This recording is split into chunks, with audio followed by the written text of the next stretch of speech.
Okay, welcome back to the movie reviews. This is April's movie reviews, and we are looking at Dogma and The Craft this month. If you've ever seen Kevin Smith's Dogma, you probably remember it as this hilarious, irreverent romp through heaven, hell, and everything in between.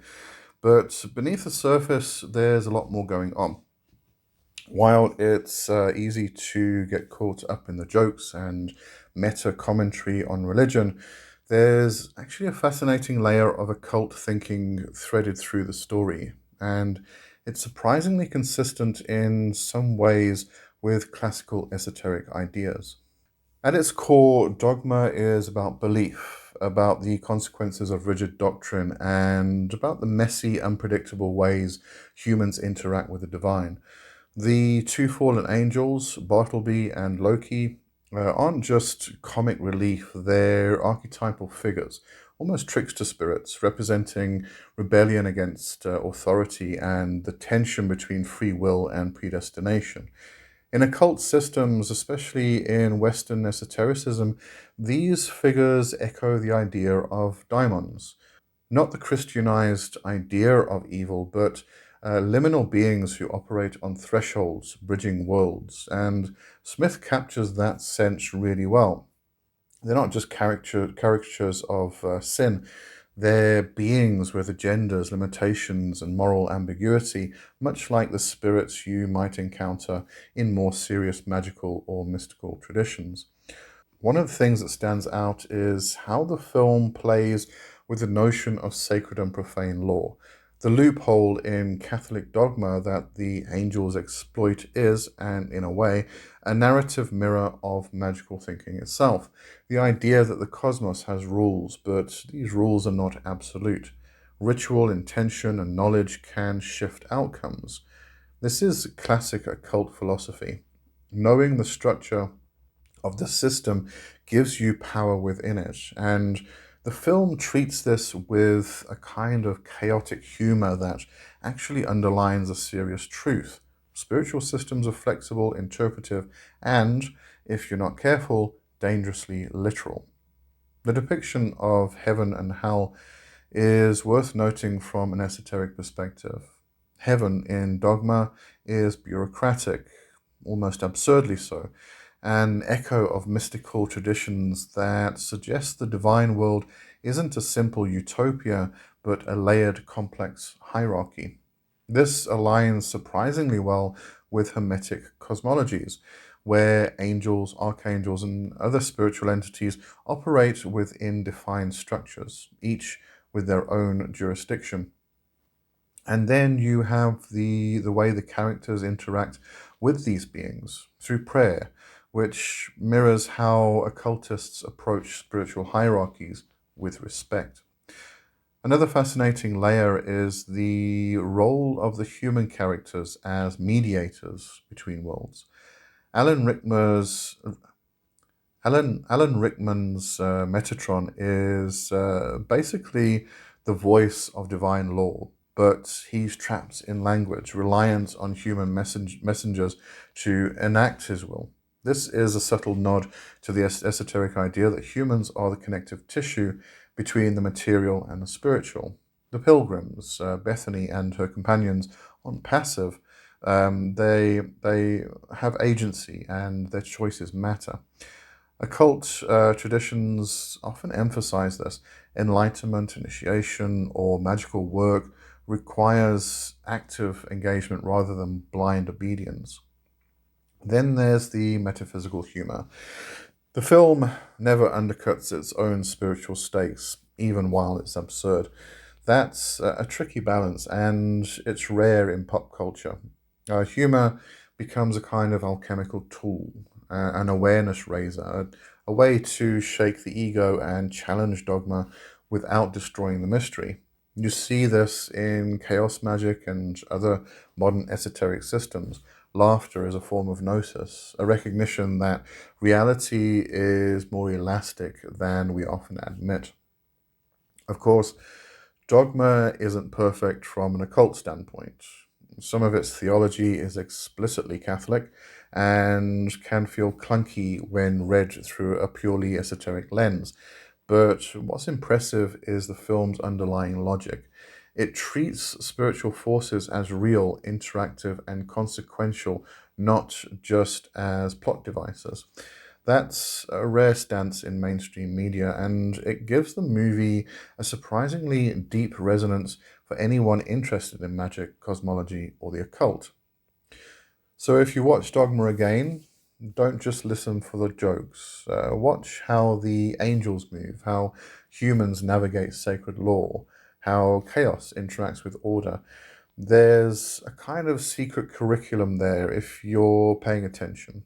A lesson in threshold beings, ritual consequence, and the irreducible complexity of the spiritual world. And that's what keeps it fresh decades after its release. It's not just a comedy, it's a spiritual thought experiment in the guise of a road trip movie.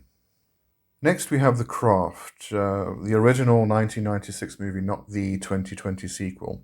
This is one of those 90s films that's often dismissed as a teen witch flick, but if you look closely, it's a surprisingly nuanced exploration of magic, power, and consequence. Between the leather jackets, black nail polish, and teenage angst, the film actually gets a lot right about how occult practice is conceived, at least in a modern symbolic sense. And it doesn't shy away from showing the psychological and spiritual stakes of wielding power. At its core, the movie is about initiation. Sarah, Nancy, Bonnie, and Rochelle aren't just high school girls, they're neophytes stepping into the world of magic, learning to align their intentions with the forces around them. And the film is careful to show that magic isn't just waving your hands and saying words, it's intention, focus, and will. The rituals they perform, casting circles and visualizing outcomes, are simplified for cinema, sure, but they echo core principles of practical witchcraft: directed energy, symbolic action, and the recognition that thoughts and emotions have power. One of the strongest elements of the craft is its handling of polarity and consequence. Nancy's descent into obsession with power is practically a case study in what happens when magical intent is rooted in ego and desire rather than ethics. The law of threefold return, or karmic consequence, is dramatized through Nancy's escalating manipulations and the eventual fallout. This is very much in line with traditional occult thinking. Whether you're looking at Wicca, chaos magic, or other traditions, using energy, no matter what it may be for, comes back around to balance the scales. It's simple but effective storytelling that actually resonates with deeper magical principles. The depiction of ritual tools is another point where the film shines. The candles, herbs, pentagrams, and mirrors aren't just props, they carry symbolic weight, even if simplified for a teen audience. Mirrors, for example, are used for reflection and amplification, which aligns with historical magical practice. Candles act as focal points for intent, herbs carry correspondences, and the group's circle acts as a container for energy. For viewers who have studied or practiced magic, it's clear the filmmakers did some homework, enough that the visuals feel authentic rather than arbitrary. The group dynamic also mirrors occult reality.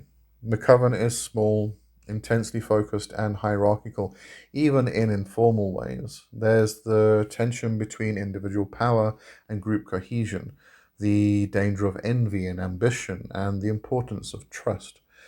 Occult systems often stress the ethical and relational dimensions of working with others. The craft dramatizes this perfectly. Power unchecked, especially within a coven structure, can become destructive, and the film doesn't flinch from showing that. Another interesting angle is how the film treats the intersection of magic and psychology. The girls' personal traumas feed directly into the efficacy of their spells. This mirrors a real occult principle. Emotional and psychic energy is what fuels magical work. In fact, many modern magical systems emphasize that magic is as much about internal alignment as external manifestation. The craft captures that without turning it into a lecture. The girls' emotions are real, raw, and potent, and their magic reflects that truth. Of course, there are elements that are stylized or simplified for narrative effect. The high school drama overlay, the supernatural flourishes, but these don't negate the core message. If anything, they make it more accessible, showing a mainstream audience that magic isn't inherently whimsical or cartoonish. It's serious, it's emotional, and it carries consequences. Ultimately, the craft works as a meditation on power, responsibility, and self discovery. It's a teen movie on the surface, but underneath, it's deeply concerned with the ethics of energy work, the dangers of unchecked desire, and the transformational potential of ritual practice. Watching it today, you can still see why it resonates. It treats magic seriously, even in a world that treats its practitioners with skepticism. And for anyone with an interest in modern occultism, it's a film that rewards careful viewing, showing both the allure and the danger of stepping into your own power. All right, and that brings us to the end of this month's movie reviews. Hope you enjoyed that. And if you've got any other movies, just let me know. I'll see if it's already on my list because it's a very long list. Otherwise, I will add it on there. Okay. Thanks for watching and cheers. See you next time.